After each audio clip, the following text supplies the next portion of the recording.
Where do you see the future for these two? They've been around for a long time, and in software that means a lot. That increase in conversion rate coupled with that decrease in margin forfeit actually ends up with a lot of money on the bottom line. That automation series currently has, I guess, an average conversion rate of about 19%. You have just made a silly question really sensible. Well done. Welcome to Add to Cart, the podcast that Express delivers all you need to know in the fast-moving world of e-commerce. Every month, Nathan Bush from 12 High and an e-commerce industry expert will share the news, research and insights that you need to know to keep you at the top of your game. And of course, keep your customers adding to cart. Hello everyone and welcome to episode 4 of Add to Cart. My name is Nathan Bush from e-commerce consultancy 12 High. Joining me today will be Jason Anderson from email marketing agency AndZen. That's ANDZEN. He joins us to talk everything about email marketing automation.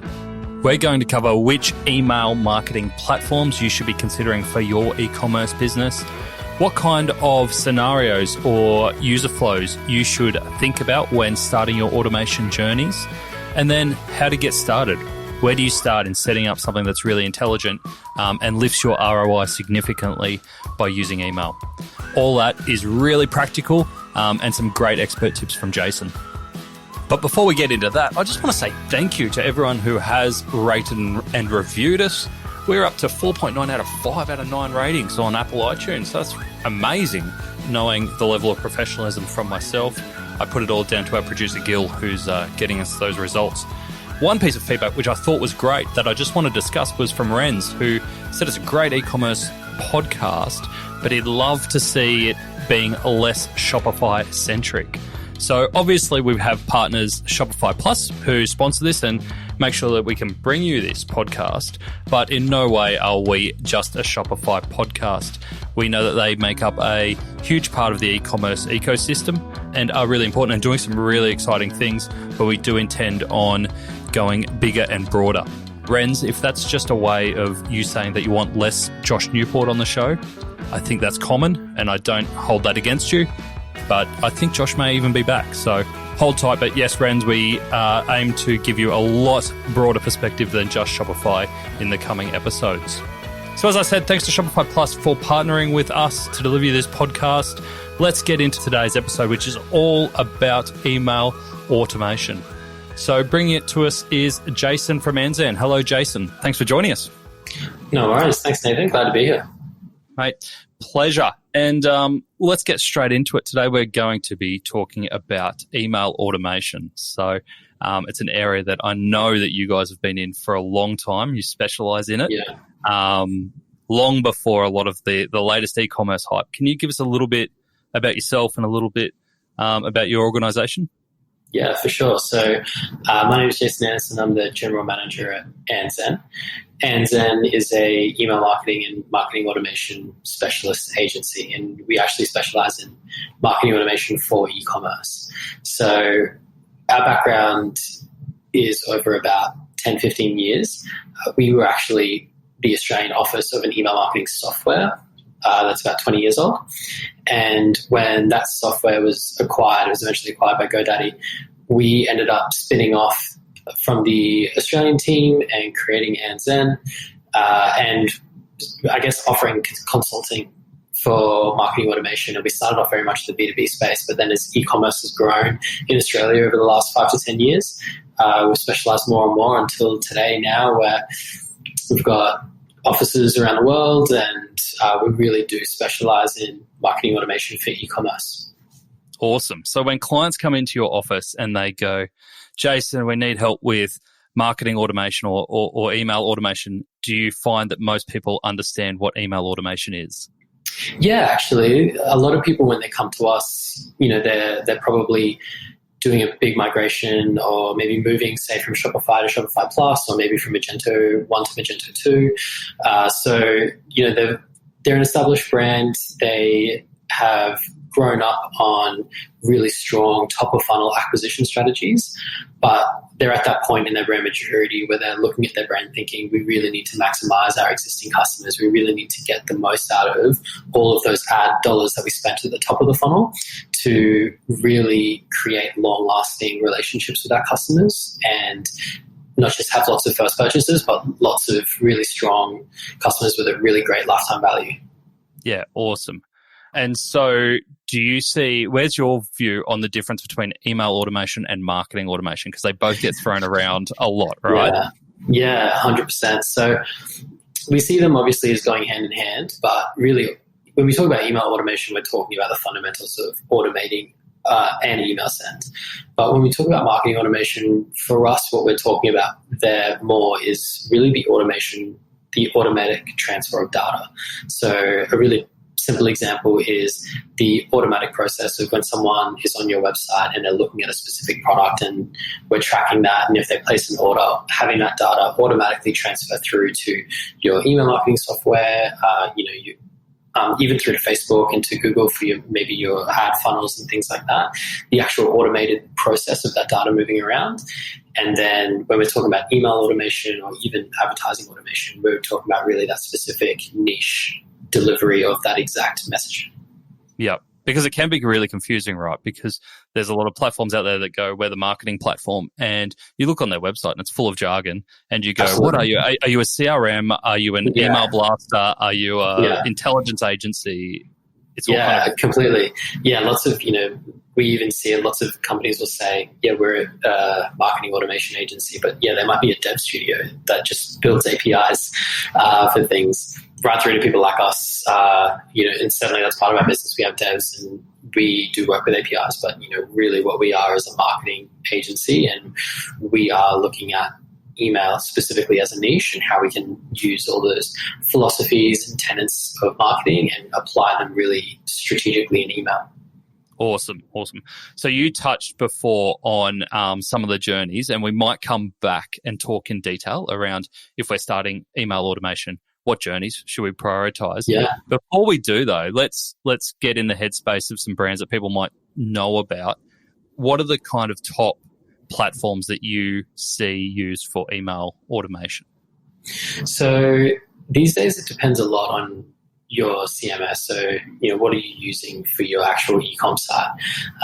We're definitely starting to see more and more some lines being drawn between platforms where they have a really specialist relationship with maybe one or two CMS, which really allows them to get that extra layer of data that can give you that cut through, which is maybe the difference between 5% or 10% conversion rate. So the main platforms that we're seeing these days that are being used are really Klaviyo and .digital. Those two platforms, I think, have the most reach in terms of being affordable, but also being able to generate a really, really high ROI. They're generally attainable at a pretty small to medium stage for a lot of e-commerce stores, and they've got a feature set that allows you to scale really right up until you're enterprise. And we often find that those two platforms really suit almost everybody's needs. And even between the two of them, they can be quite comparable. Really what you're looking at when you're picking between the two is what you're looking for in a platform. .digital, a little bit more advanced, more features, probably has a lot more things in one place. Whereas Klaviyo, much more about messaging. So, really focused on email. They've just launched SMS. Very much focused on that rather than having necessarily sort of the deeper integrations with like your ad platforms.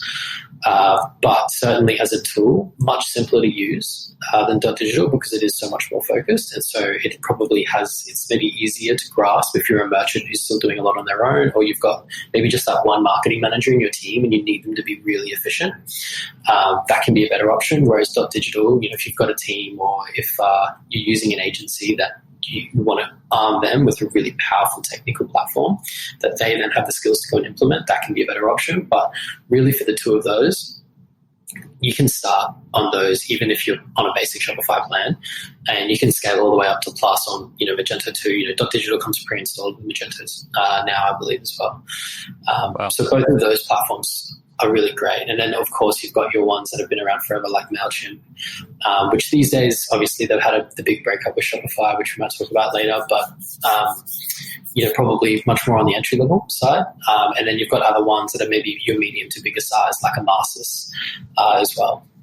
Because I saw a Masters just won or they were just ranked in the Gartner quadrant right up high for dedicated email or independent email platforms.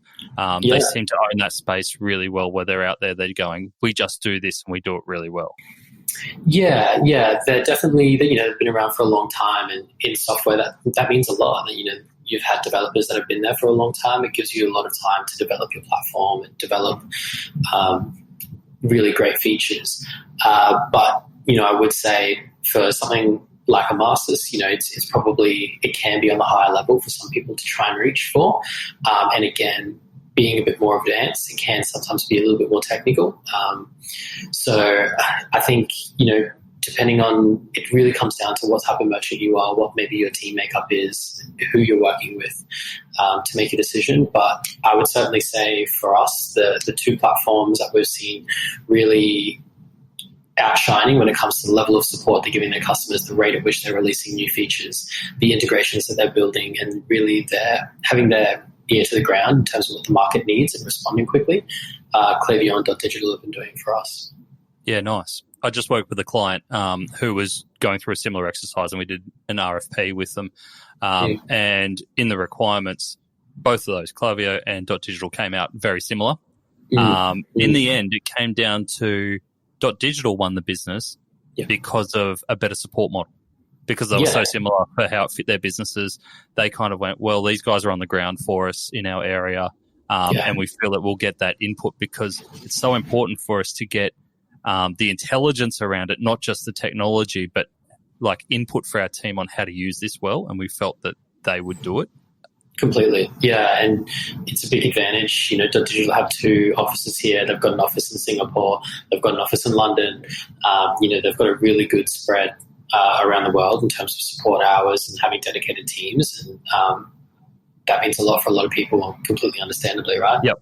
So what about, we kind of touched on it last time in the last podcast with Josh Newport, the Shopify and the MailChimp breakup, which seemed to come out of the blue, because I think... it depends where you get your news, man. Exactly. I think anyone who kind of grew up with the digital era in the early 2000s probably got on MailChimp as one of the early ones because it was so easy to use, grew up with it, knew it, and they're kind of going on their own journey now. Yeah, very much. Where do you see the future for these two?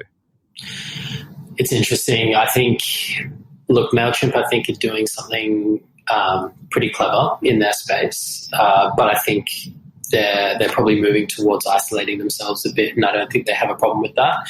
I think where MailChimp sees their future really is, if you can imagine, we've got things like Salesforce Commerce Cloud, right?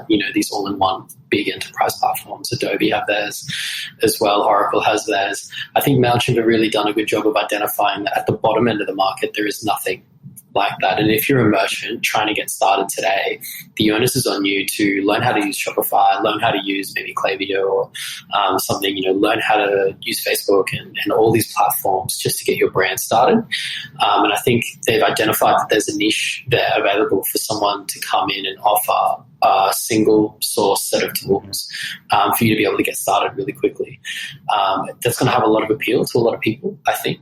But, the drawback of that is if you get started on a platform like that, that's catering to that end of the market, you really have to ask yourself early, is that going to trap you? Or, what is it going to mean if you scale and you quickly outgrow this suite of tools? Where is that going to leave you? But having said that, I think there's absolutely a place in the market for it, for people that are just testing out a brand, these mum and dad businesses that we see that have an idea and they want to give it a go. I think MailChimp have done a good job of creating a product that can cater to that tester, that very early stage market. My big fear for someone like them is that while they're putting a lot of dev resource and a lot of their capital into developing all of those tools, the thing that they're really good at, which is email and the automations and everything they have, is the development on that side of the platform going to continue, and at what rate? And are we going to see it improve, or is that going to maybe sit where it is as they develop out these other tools? Because it is a great platform, but it really lacks a lot of the functionality that platforms like Klaviyo do. And when you're talking about the price gap, I've never seen an instance where someone's moved from MailChimp to Klaviyo, started paying more, started using those more advanced features, and not made an ROI that completely justifies the migration. So I think that's the challenge. I think MailChimp are doing something very smart, and I think they're going to cater very, very well for the market that they're going after. But I think that they're going to sit very much in their own space as a product offering. Can you give us some examples around where you see people move from a MailChimp into a Klaviyo or a .digital, and you talked about that increased ROI? What are the specifics around that really lead to that ROI? Yeah, so there are some really simple examples, to be honest, and actually we've had merchants before who have made the ROI back entirely on just a single flow. And this is something that we'll talk about later, but discounting is obviously very common in e-commerce, right? We talk a lot about if you're going to build an abandoned cart flow, at what point might you offer an incentive? A lot of people that we see on MailChimp, they'll set up the standard 3-stage flow that only has a sort of a relative amount of intelligence in it. And that sort of leads to them saying, well, at the point of email 3, we're going to put 10% off in there. But it's very easily abused, right? Once people figure out the first time that they get that, they can just abandon their cart every time and they're going to get that email every time. When you use something like Klaviyo, it's really one step to add something in that says if they've ever placed an order before, don't send them the email with the discount. And then very quickly you plug that hole in your brand, and you're offering that incentive to get people over the line the first time. And the people that don't get over the line, you might just send them a basic email that says, hey, don't forget your cart's about to expire. And then they're more likely to come back and check out at a full price. Or obviously you can get more intelligent with it, right? And, something that we often do, if they're coming back for a second order, we might look at their cart value as well and have another split and say, well, if their cart value is enough to get free shipping, why don't we send them an email to say, hey, you've qualified for free shipping? And if not, why don't we send them an email to say, hey, you're only X dollars away from free shipping? So with just that tiny, tiny little addition and feature set, we've had people take their abandoned cart flow where maybe by changing the language that they've used in the emails based on where the customer is in their journey stage, they might go from converting at, say, 8 or 9% up to 15%. Yeah. But also a big fraction of that 8% increase is now checking out at 100% margin instead of only 90% margin. So you can imagine that increase in conversion rate coupled with that decrease in margin forfeit actually ends up with a lot of money on the bottom line. And that's a big difference, I suppose, between a platform that is built, like MailChimp, that is built for opens and reach versus something that's built for retail and e-commerce. Like completely, absolutely. Cool. All right, so let's get into some of those journeys, because I know this is something that you guys specialize in. So if a client comes to you and goes, hey, Jason, we're ready to do some email automation. We've just bought the best whiz-bang version of Klaviyo, .digital. Where do we get started? Where do you guys look for the journeys that you've got to create? So early on, there's really 3 key stages that we look at. The first is obviously capturing data in that nurture series. So what are we going to do to make sure that we're getting subscribers? And then once we've got them, how are we going to nurture them towards their first purchase? So that's step 1. The next thing that we'd look at is abandoned cart. So that's obviously just a huge lead for almost everybody. It's generally the highest grossing automation that they have. So very low hanging fruit. We tackle that quickly as well. Which is funny. I've never met anyone who likes an abandoned cart email, but they work. Yeah, they work. I've seen people with abandoned cart flows that net, more than $100,000 a month. Obviously that depends on the size of people that you've got abandoning carts, and maybe that leads to you have a conversion problem, but still. So those 2. And then the third one that we often help people with, that's one really when we're talking about customer journey that flies under the radar, is having a dedicated automation series for taking someone from their first purchase to their second purchase. It's such a crucial engagement with a customer to get that engagement right. Generally, you find if you get someone from first to second, it's much more likely that you're going to get to third. and forth. Whereas if it's sounding a lot like a dating analogy at the moment. Absolutely, right? If you can get someone onto that base. Yeah. But this is the thing, like it sounds like a no-brainer. Of course, if someone comes back a second time, they're more likely to come back 3 or 4 times. But you'd be amazed at how many people have this steep drop-off, maybe 90% or more will check out once and never come back. And they'll put in place like a generic repurchase automation, and the stats on the surface might look good, but when you dig into it, it's actually because they've got a really good core set of returning customers that are engaging with that automation, but they've got this massive hole in people that have gone through the first time and then completely disappeared. Gotcha. So that's the other big one that we try and tackle. Those would be my 3. I think if a merchant was to say to me, I've got nothing, what first 3 should I look at? It'd be those 3.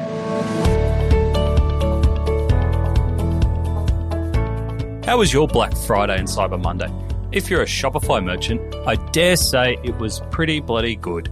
Shopify merchants sold $2.9 billion worth of goods across 175 countries over the Black Friday Cyber Monday weekend. That's a 60% increase from last year. Where Shopify excels is in those sales days where they take care of tech to allow merchants to take care of the selling. And that's why their clients love them. If you had not such a great Black Friday Cyber Monday, it might be worth considering whether you are on the right platform. Shopify Plus have a handy commerce evaluation guide that walks you through what questions to ask and what you need to consider when choosing the right platform for your business. You can download the guide at shopifyplus.promo/commerce guide. That's shopifyplus.promo/commerce guide to get your hands on the guide today.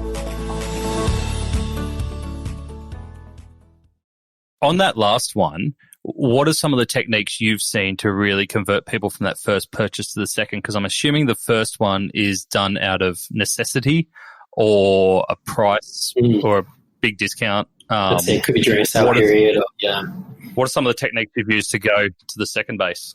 So it can be pretty broad, and usually what we do is incorporate a few things depending on the type of store. So if it's someone like, say, fashion, particularly if they appeal to 2 genders, we'll generally try and be a bit clever about how we launch into that automation. So if we identify that somebody has, let's say it's fashion, we've got an activewear client as a good example, they have men's and women activewear, we can see where they purchase a collection from, right? Was it from the men or women's range? So straight away at the start of that flow, we're branching people off depending on if they purchase from men or women, and if they purchase from both, because some people buy for their partner or whatever. And then from there, we've got different product recommendations throughout the flow. So we might use slightly altered language to talk about the products that we're offering. Initially, we'd usually start off with a thank you. You're trying to ingratiate people into your family and into your brand. So it can be a really strong time to give a little bit of history about the brand story, maybe talk about where the brand came from and what the brand stands for. Thank them for placing their order. From there, we might look at trying to get a review for the first time. So we send that off. The great thing about asking for a review is you can usually offer an incentive. So if you do have those price-sensitive people, you can get a little bit of good user-generated content in return for giving them an incentive, and that may then lead to a second purchase organically, which is great. The next thing that we often find can be a great thing to do is to offer an incentive if people refer a friend. And it's really important that you're timing that email similar to your review email, depending on what your shipping time is. If you know that standard shipping, let's say in Australia, you know that your customer's going to have it within, say, 5 days. If you time that for 7 days, give them a day with the product, you know that their affinity, assuming that you've delivered on your product promise, is going to be at an all-time high, right? They're never going to be as happy with your brand as when they've just got their product. Mm-hmm. So that's the perfect time to hit them and say, hey, do you love your product? Tell a friend about it. They'll get 10% off and you'll get 10% off. Immediately people are probably thinking, particularly if it's fashion, right? Oh, that'd be the perfect shirt to go with this skirt, or the perfect jeans to go with that top. So you're getting the right message in front of them at the right time. Yep. And then from there, usually what we do, and platforms like Klaviyo and Digital make this really easy, is we start doing some intelligent cross-selling. So both of those platforms have the ability to put a block into an email, and you can basically say, just display the top 3 products that they're most likely to buy based on what they purchased before. And Klaviyo and Digital their AI engines will do the math, and they'll look at every customer that's ordered what your customer has, and everybody what else have they ordered, and then drop that straight into the email for you. And you can tailor that to being if it was popular in the last 30 days or the popular products that were popular of all time or whatever. So it can be really relevant, really recent, and obviously mathematically or statistically going to be the most likely to convert. But it also helps if you imagine as a customer, because you're using that data-driven content, it's very likely that you're going to nail it, and it's very likely that customer's going to open that email and think like, oh, wow, this brand actually, this is personalized, this is tailored to me. And personalization is something throughout really that post-purchase, that initial one. That's probably a more overarching thing is, even doing simple things like I mentioned before about breaking it out by gender, or, if you notice that they've purchased a certain MVP product from your line, if you're a technology company, for example, be really smart about that first interaction and try and make it as personal as possible, because that's really what's going to build that relationship and push people over to the next order. And people love to love brands, like there's a reason we all shop, and there's a reason why most of the time you see someone walking down the street in a Nike shirt, they're also wearing Nike shoes. When people find a brand that they like to be loyal, they like to feel like they're part of a community and a tribe. So you got to be thinking about what is it in my content, in my product range that I can put in front of these people to make them feel like they're included and that we've got a community. The other big thing that we see working really well these days is private Facebook groups. So obviously we don't do much of the Facebook work, but we'll often build automations, particularly in that first purchase journey, to say, thanks for joining the community. We've got a private Facebook group that's only for our customers. That's cool. Click this secret link, go apply to be invited.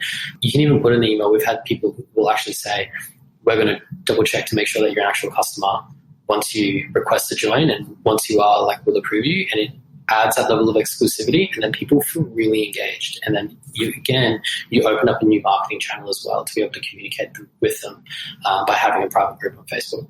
That's a really good tip, and I think I'm showing my age here, but I bought a hose link, like a retractable hose. It goes on your hair.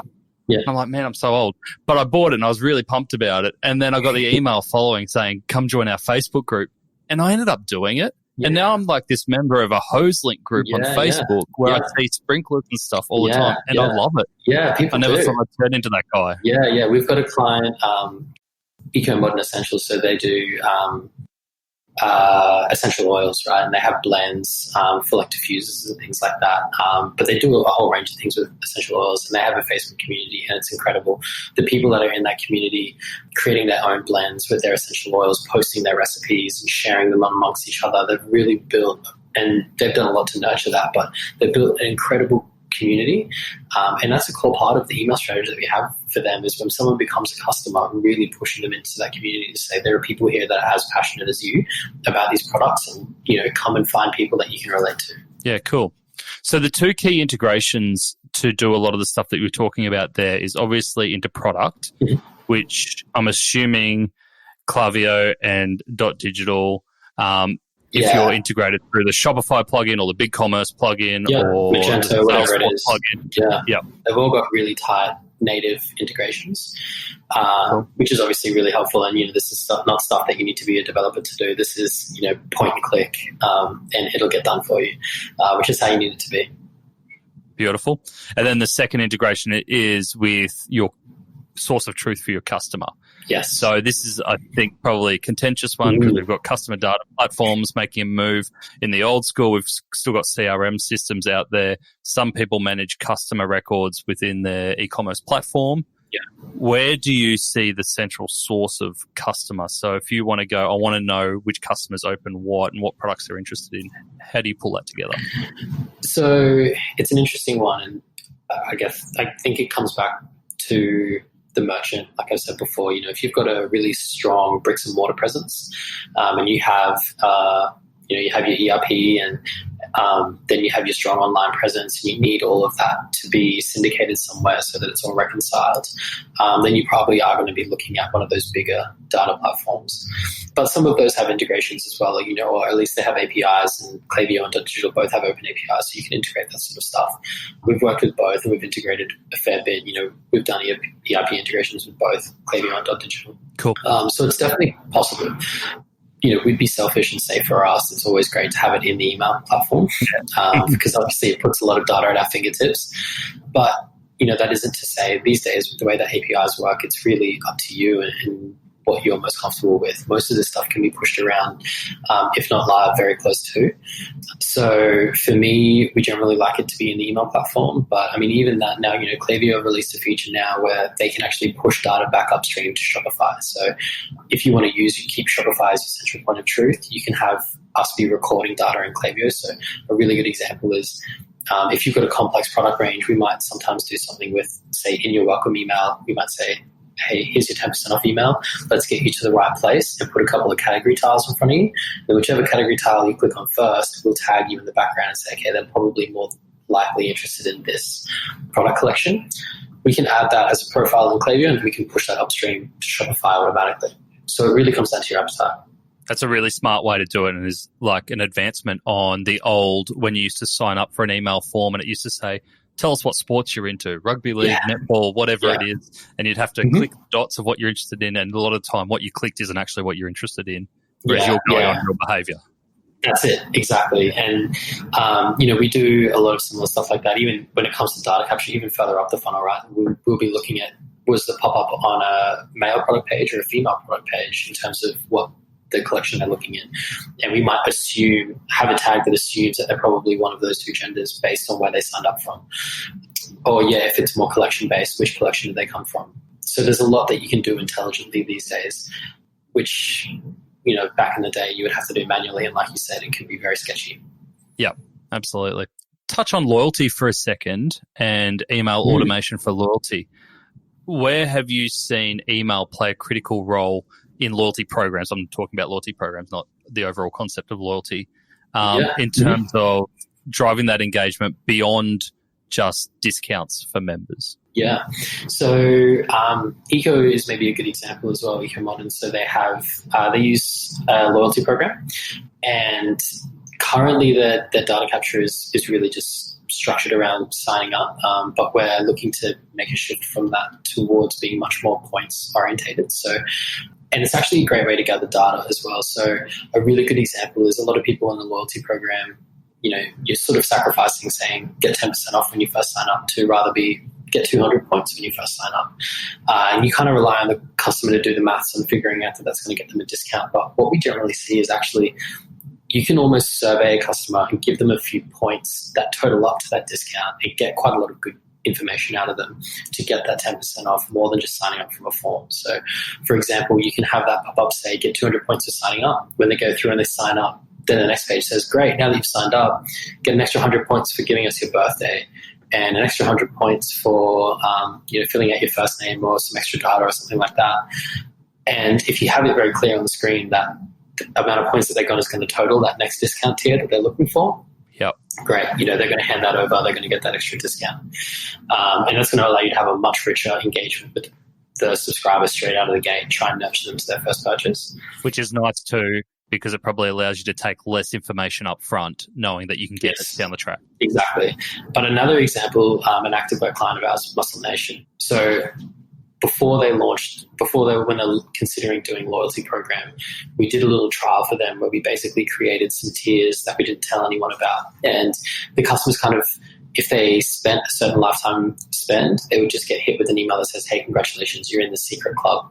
And once they got in the first time, we sort of told them about the different levels and we told them what they were aiming for and what discounts they'd get when they got to these new levels. But getting into the first place was completely secret until you did it. That automation series ultimately currently has, I guess, an average conversion rate of about 19%.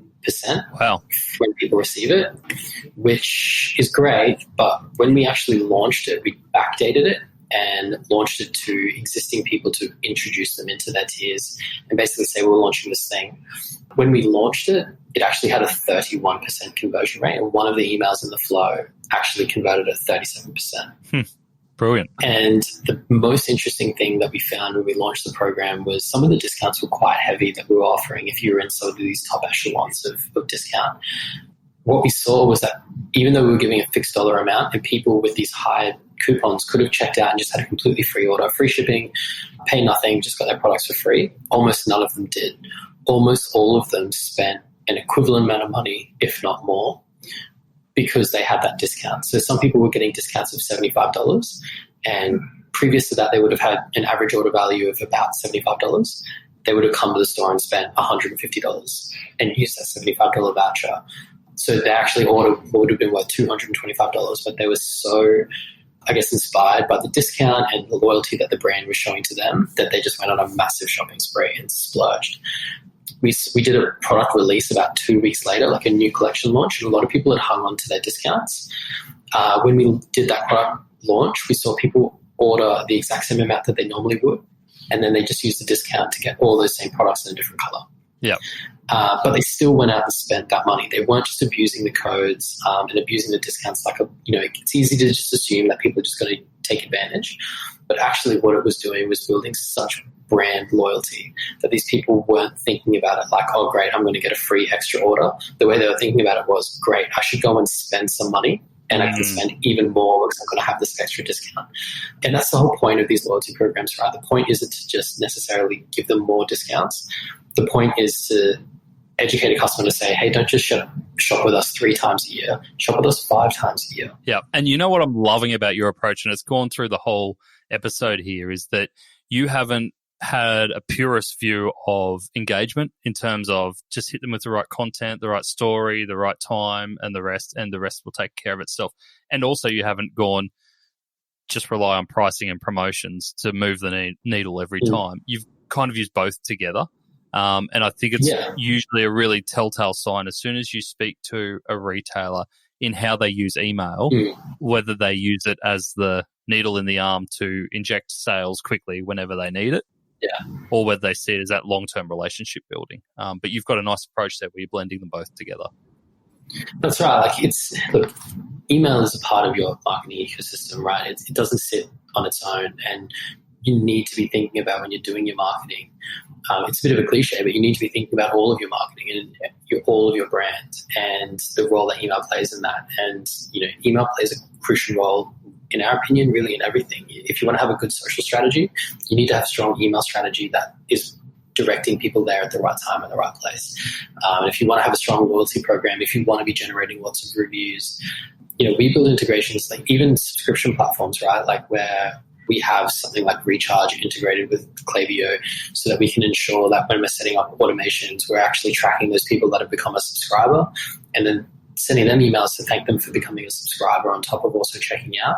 And then we might even build different segments around, when we're going to run a promotional campaign, we might talk to those people a little bit differently. Or if we have a loyalty program, we might talk about the subscription very differently and say, look, if you get a subscription, we'll give you double points every time your subscription order comes in. And you're going to sit in this special subscriber tier where you're going to get this many extra points per dollar spend and things like that. So email is great because it's really the only one-to-one email tool other than Messenger that's available. And it allows you the amount of data that you can automatically pull into your email platform and drop into an email when it sends. It actually allows you to have really authentic one-on-one conversations with people where you can build that brand loyalty. Yeah.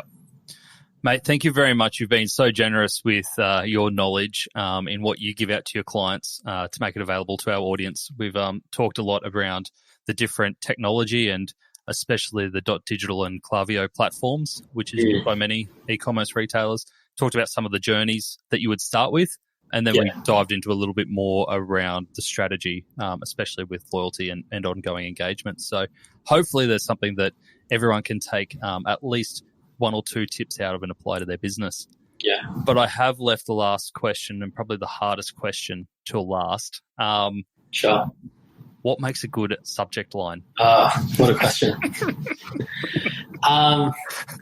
It's interesting, the old subject line debate. And I think, not to cop out a little bit, but it does come down to your brand. I think these days you need to be considering when you're writing a subject line who you're talking to and where you're talking to them in the journey. It can be really helpful to segment. If you're talking about a campaign like Black Friday's coming up, right? A really simple piece of easy advice. If you're going to send a campaign around Black Friday, go into your email platform and create 2 segments. One segment for people who've placed an order before and one segment for people who haven't. Everyone who's placed an order before, you'll have their first name because that will have come through from your CMS integration. Put their first name in the subject line. For everybody who hasn't placed an order before, keep it simpler, keep it short, have the discount. If you want some emojis, if they fit your brand, do that. Just measure the difference. Even in doing that, But that's what I mean about, I guess, being intelligent about the relationship that you're having with the customer. When you're going to run a campaign like that, think about what data you can use in that subject line that's going to make the most out of it. If you're launching a new collection, think about how you can pull something in. You get a lot of data when someone places an order these days. And a lot of it you can pull into subject lines or preview texts by using those short codes. Mate, you have just made a silly question really sensible. Well done. No worries, thank you. I thought you were going to ask me, the question I always get is, which day and what time is the best to send an email? Well, I think there's a whole episode coming up on that, so we'll wait. Yeah. Mate, where can people find you and AndZen? John, so just Google us, AndZen, ANDZEN. Jump on the website. We've got case studies up there if you want to have a look at some recent client work. Otherwise, obviously get in contact. We do audits for free, so we'll happily just jump in for a merchant, have a look at what they've got set up and provide some advice. And if we can work together, then that's always great. And if not, we've got a blog that's full of really rich content on how to get started, how to set things up, how to take things to the next level. So please jump on the website, have a look, and reach out. Legend. Thank you so much, and hopefully we get to have a chat again soon. No worries. Cheers, mate. Have a good one. How good was that? Despite my efforts to throw Jason off with some stupid jokes about getting to third base and asking him silly questions about the best subject lines, he remained the Zen master and really answered every question with something that was really practical and useful. And I really loved his balance of an approach around generating instant sales versus a long-time loyalty and brand approach. So I think some really great points there. Hopefully you've got one or two things that you can take out of it for your business and for setting up your email automation journeys. As we said, Jason can be found in LinkedIn and also on his website. So feel free to reach out to him there. If you're after more e-commerce news, insights, and information, sign up for 12 High's email, Highmail. You can go to 12high.com.au/Highmail, HIGHMAIL, and sign up for the newsletter. Every month we release a This Month in E-commerce newsletter. We'll even do one just near the end of December. And it goes through everything that you need to know from that month. It's a bit of a 10-minute read, but we think that you'll get a lot of value out of it. Okay, guys, if you haven't finished trading, go well. There's a few days left before Christmas. Other than that, I hope that your websites stay up, that you have a successful period, and that you come back in the new year feeling a little bit refreshed and ready to go all again. Thanks, guys. Merry Christmas.